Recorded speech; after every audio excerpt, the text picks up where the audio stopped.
What's going on, guys? It's Doss. Welcome back to the channel. Today's video is going to be a remake of the previous upload I deleted because I discovered some audio issues. Maybe a part 2 because there's a lot to talk about. This year has already had a significant amount of events that have affected my upload frequency, but I'm not here to make any excuses. I'm here to keep the channel alive and make a video by the end of the day because I see all the support and all the activity going on during my absences, and I appreciate that. So without further ado, let's get into the ultimate storytime video of 2022.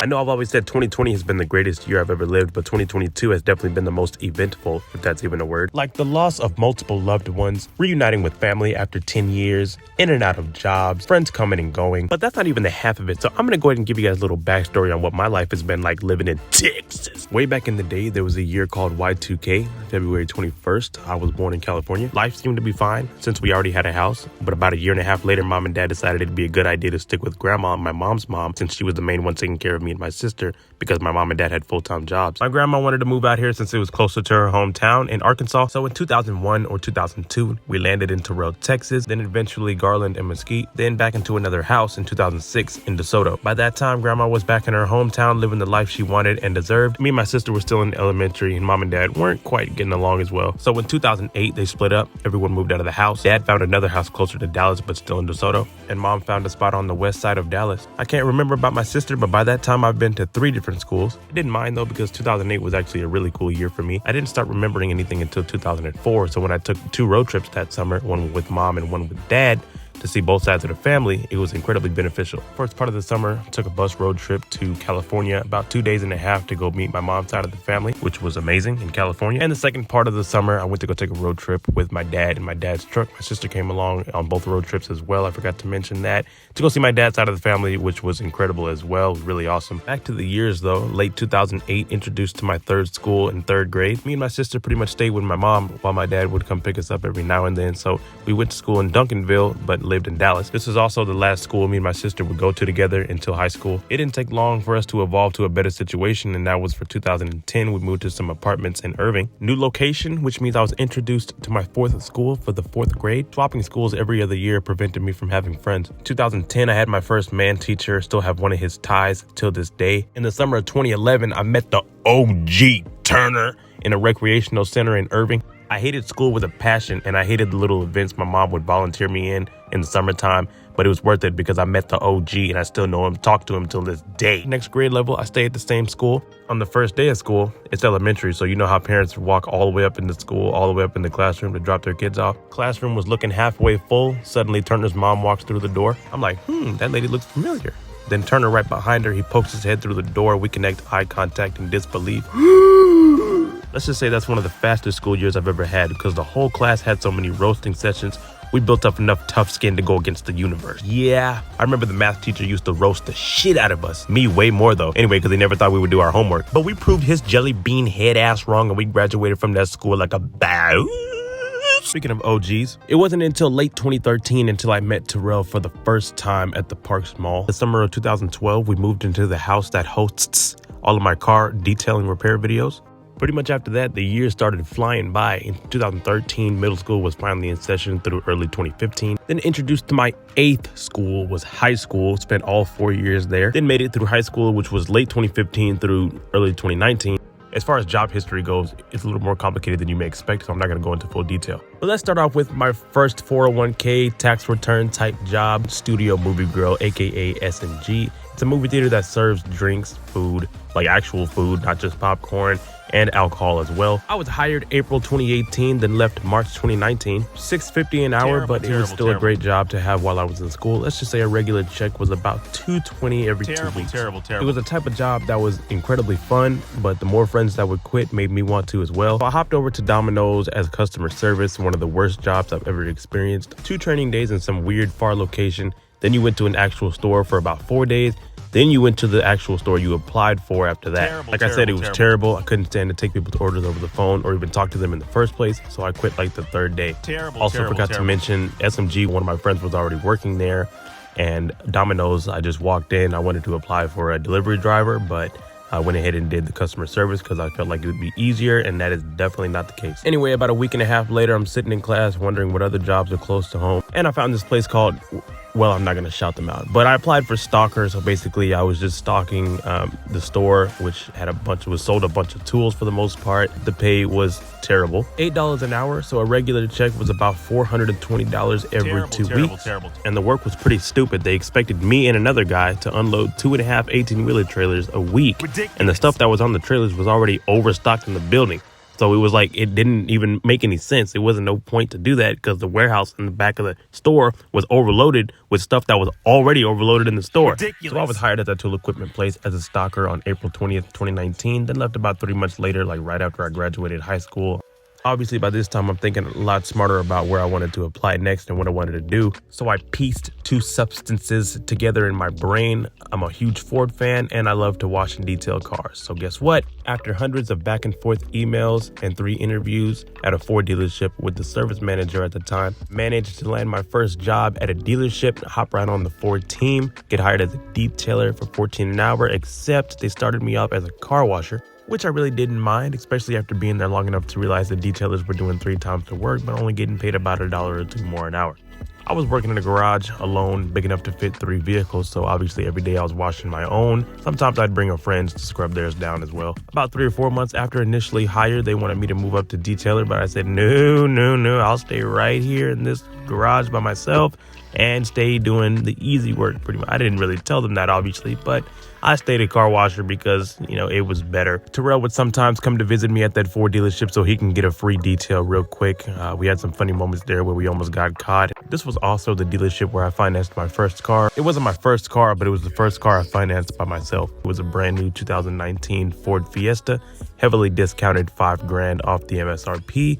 So sticker price was going for around $12,000, $13,000 when it was initially on the window sticker, about $18,000, $19,000. So after being at that Ford dealership for about a year and 4 months, long story short, from what happened there, they screwed me over from a job. So I was out of a job for about 2 months. After applying to so many jobs, waiting for a response, it was about 2 months later when I finally woke up to take a stance. It was like, today is going to be the day.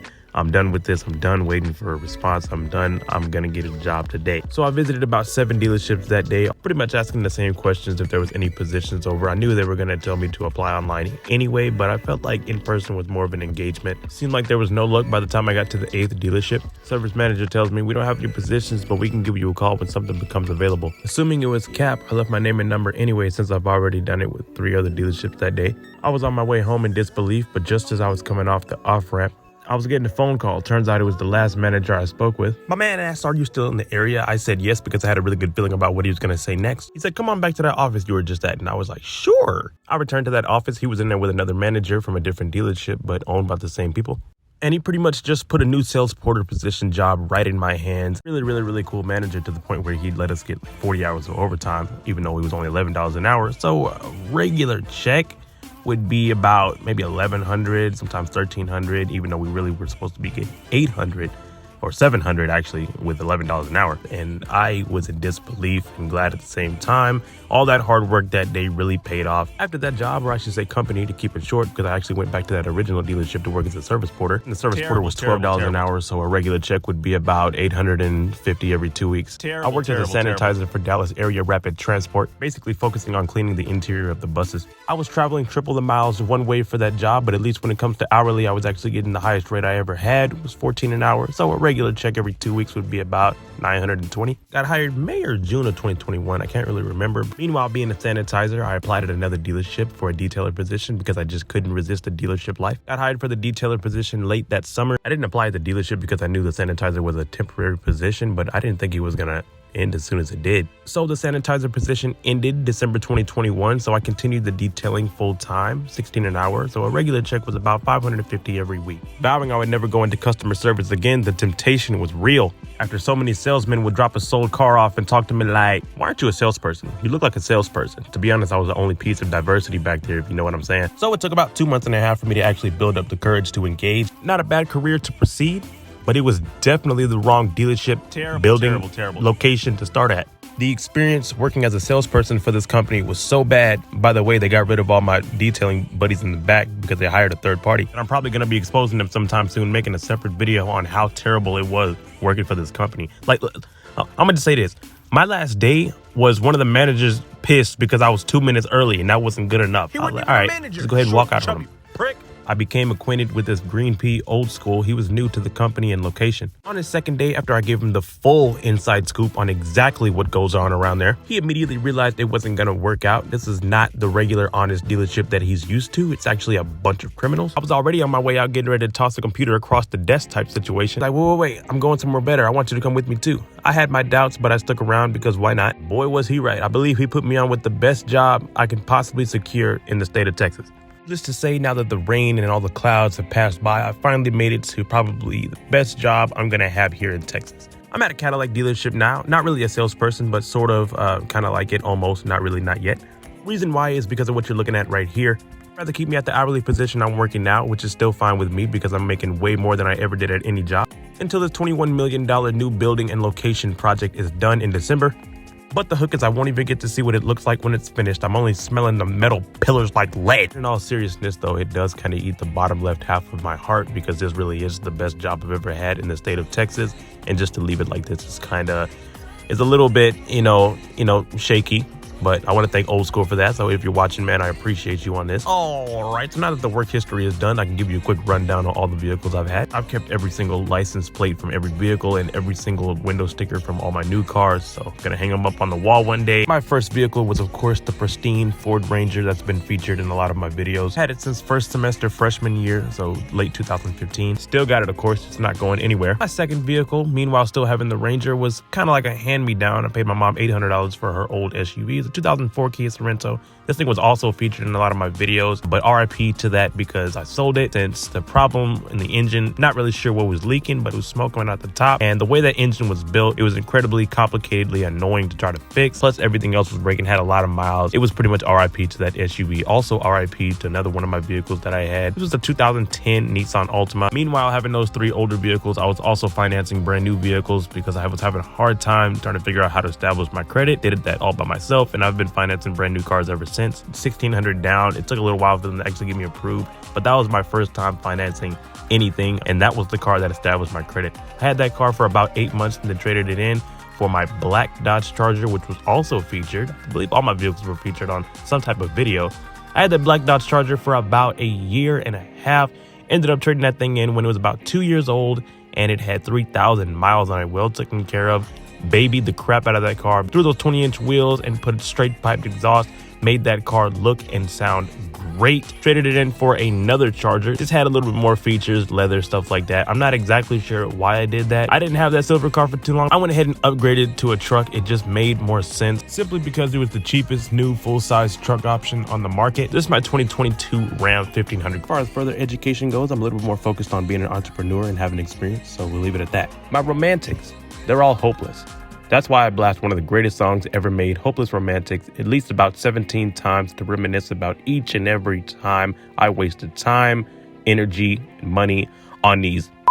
And I was not expecting this year to end in relocating, but I've had so many signs this year. It's just like, why not? I already know what's in store when I get there. So, I mean, we're just going to have to clean it up as we go. I guess that's the best way I could put it to you guys right now. But I'm leaving out a whole lot about my life here in Texas, but there's no need to get into detailed information. This video would probably be about 3 or 4 hours long. But I guess I decided to relocate for various reasons. Most importantly, why not? I guess, it's nothing to lose. Might as well get all my fuckery out of the way now, because I don't really have any tie downs or anything to lose. So, and it's kind of like I have to now because all the featured people that was on this channel don't even exist in the state anymore. Homie Turner moved out of the state years ago. I didn't know what to think because, it was all of a sudden, at least when Terrell left, he was planning it, but most recently, Jordan, he's gone to another state too. So, it's kind of like, wow, it's DOS dedicated at the end of the day, man, because I'm the one that likes to capture the footage.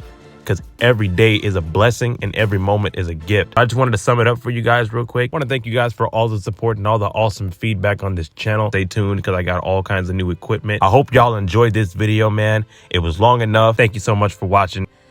And that's it.